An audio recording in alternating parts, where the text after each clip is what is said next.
Bonjour et bienvenue donc à cette petite série de questions et réponses avec Sylvain Bélanger sur la pleine conscience intuitive. Vous savez qu'il m'arrive donc de répondre à des questions qui me sont posées. Alors, j'avais pris une petite pause puisque c'était le temps des fêtes qui était présent et j'avais envie donc de me reposer, de prendre une certaine distance par rapport à toutes ces activités que je propose. Et puis, donc, me voilà de retour. Euh, pour ceux qui sont encore à jour concernant le temps des fêtes. Donc, évidemment, ben voilà, je vous souhaite une très, très belle année 2019. Donc, qu'elle soit vraiment lumineuse et apaisante pour chacun d'entre vous, et évidemment avec la santé et tout ce qui doit être présent pour vous, qui est important.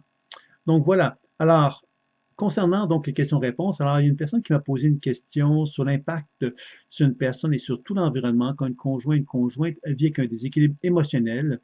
Donc, on parle d'alcoolisme, de jalousie, et qu'évidemment, cette personne-là, donc qui est alcoolique, qui donc est jalouse, a une emprise donc sur une autre personne. Et elle dit bon que cette autre personne-là serait bon qui est alcoolique et jalouse, serait très manipulatrice et contrôlante, et que la personne qui finalement est le conjoint, ben, se retrouve dans une position un petit peu enchaînée, ne vit plus, n'existe plus, etc. Jusqu'où ça peut déborder tout ça. Alors évidemment, c'est une question qui est générale, qui pourrait donc s'adresser à diverses personnes hein, vous pouvez peut-être identifier peut-être des personnes qui ont cette problématique-là. Euh, c'est une question qui m'a été posée, donc je vais y répondre. Alors, c'est certain que dans une situation comme celle-là, ce qu'il faut bien comprendre, c'est que il y a ce principe de la loi de l'attraction qui nous rappelle qu'on est à quelque part tous responsables de la relation que l'on a avec les gens que l'on côtoie. C'est-à-dire qu'il y a une forme de loi d'attraction qui fait qu'une personne, qui est moi-même par exemple, peut dégager une certaine énergie qui va attirer vers lui une autre personne qui va donc avoir une certaine énergie également. Et c'est cet échange énergétique-là entre les deux personnes qui vont finalement faire qu'une relation va exister ou pas. Donc, c'est évident que si on se retrouve avec une personne qui est manipulatrice, contrôlante, alcoolique, bon, etc., ben, quelque part, on pourrait se dire, je suis vraiment malchanceux, j'ai pris le mauvais numéro, mais on doit se rappeler qu'on a un principe de loi d'attraction qui s'applique là aussi, et qu'évidemment, il y a donc une réflexion à faire de notre côté à nous pour se dire, ben voilà, j'ai quelque chose à apprendre de cette expérience-là. Alors là, on dit évidemment que la personne, bon, la question m'est posée, moi, d'une façon qu'il y a un bon puis un méchant. Et d'ailleurs, on me le précise hein, en me précisant un petit peu plus les données sur les informations, en me disant, bon, il y en a qui est finalement celui qui est la pauvre personne qui subit, et l'autre personne, bon, on l'a défini un peu comme une démon, à quelque part, qui se retrouve dans une position, justement, euh, qui est finalement la méchante. Alors, comme je disais tantôt, dans le principe de la loi d'attraction, il y a donc deux êtres humains et ces êtres humains-là vont créer une relation. Alors, la relation, c'est ce qu'ils ont créé. Alors, si on me dit qu'il y a une personne donc qui est jalouse et qui domine l'autre, qui en prise sur l'autre, qui est manipulatrice, contrôlante, ben quelque part, il y a une relation qui s'est construite où l'autre personne a accepté d'une certaine façon les conditions, hein, même si c'est pas conscientisé tout ça, il y a des conditions qui ont été acceptées qui font que la relation elle existe. C'est-à-dire que, hein, vous savez, comme moi, qu'il y a bien des gens ici, hein, que vous allez peut-être vous reconnaître là-dedans, qui se diraient, ben voilà, moi, j'endurais pas ça. Je serais incapable de supporter quelqu'un qui est alcoolique, par exemple, ou quelqu'un qui serait jalouse, ou quelqu'un qui serait manipulateur, c'est contrôlant. Hein, moi, j'arrêterais la relation immédiatement. Donc, vous comprenez que on a tous des degrés de limite par rapport à une relation, et si on reste dans la relation, c'est parce qu'à quelque part, il y a quelque chose qu'on va chercher, qu'on va aller trouver, qui va nous être favorable. Donc, la notion de victime et d'agresseur là-dedans, ben, il faut la questionner, puisqu'évidemment, il y a donc une dynamique relationnelle qui fait qu'il y a un agresseur, puis il y a donc une victime, et que chacun a des rôles qu'ils ont assumés, qu'ils ont assumé la relation, qui fait que la relation demeure. Parce que s'ils ne l'assumaient pas, la relation cesserait. Ils ne voudraient pas cette relation-là, et on aurait donc un conflit encore plus important qui en résulterait. Donc, c'est ça qu'il faut comprendre d'une situation comme celle-là. Puis, évidemment, il y a toute la notion donc de la personne qui pourrait accepter de subir ça, qui pourrait être en relation, évidemment, avec la souffrance, hein, par exemple la culpabilité.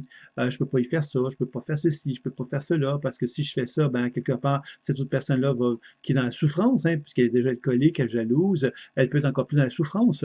Et étant plus dans la souffrance, ben inévitablement, on pourrait se dire, ben moi, je peux pas y faire ça, parce que quelque part, déjà dans la souffrance, donc je vais endurer, je vais endurer la situation. Alors, évidemment, c'est pas la bonne façon, même si c'était le cas, c'est pas la bonne façon de procéder. Hein.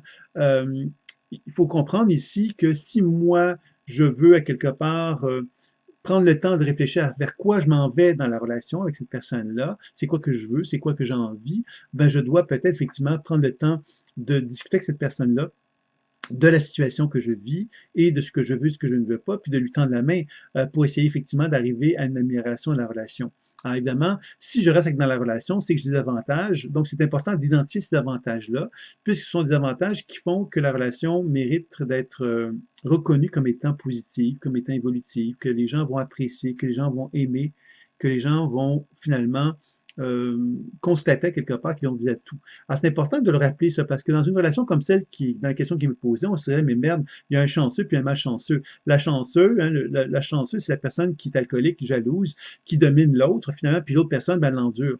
Donc, elle est drôlement chanceuse d'avoir quelqu'un qui l'endure. Mais comme je disais tantôt, si elle l'endure, cette personne-là a des avantages. Donc, la relation peut être vue d'une façon plus positive que négative, hein, dans un premier temps, pour comprendre c'est quoi les enjeux qui font que la relation demeure, même si la relation nous apparaît d'un point de vue extérieur comme étant négative ou étant malsaine.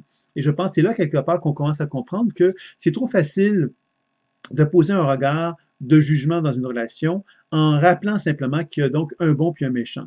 Il y a donc deux personnes qui participent à ça, et ces deux personnes-là ont donc des points de vue qui sont différents, ont donc des visions qui sont différentes, mais s'ils demeurent ensemble dans la relation, comme ça dans ce cas de cet exemple-ci, ça veut donc dire quelque part que ces deux personnes-là vont donc endurer ils vont donc endurer la chose en acceptant, en tolérant, parce qu'ils trouvent des avantages. Et ça, c'est bien, bien, bien important de le comprendre, que les avantages font qu'une relation va perdurer. Alors, qu'est-ce qu'on dit que jusqu'où ça peut déborder? Ben, ça peut déborder, évidemment, que dans la mesure où les deux personnes, à quelque part, ne vont pas vivre une relation évolutive ou constructive à l'intérieur de ça, ça va devenir de plus en plus lourd, de plus en plus difficile. La personne qui est manipulatrice et contrôlante va davantage manipuler, contrôler, ce qui va donc inévitablement entraîner une situation où le confort relationnel qui existait, même si ce n'est pas un confort extrêmement élevé, mais un confort qui fait que la relation elle existe quand même, ben ça pourrait à ce moment-là effectivement atteindre un niveau de saturation où l'un ou l'autre pourrait exploser en se disant ben voilà, ça suffit,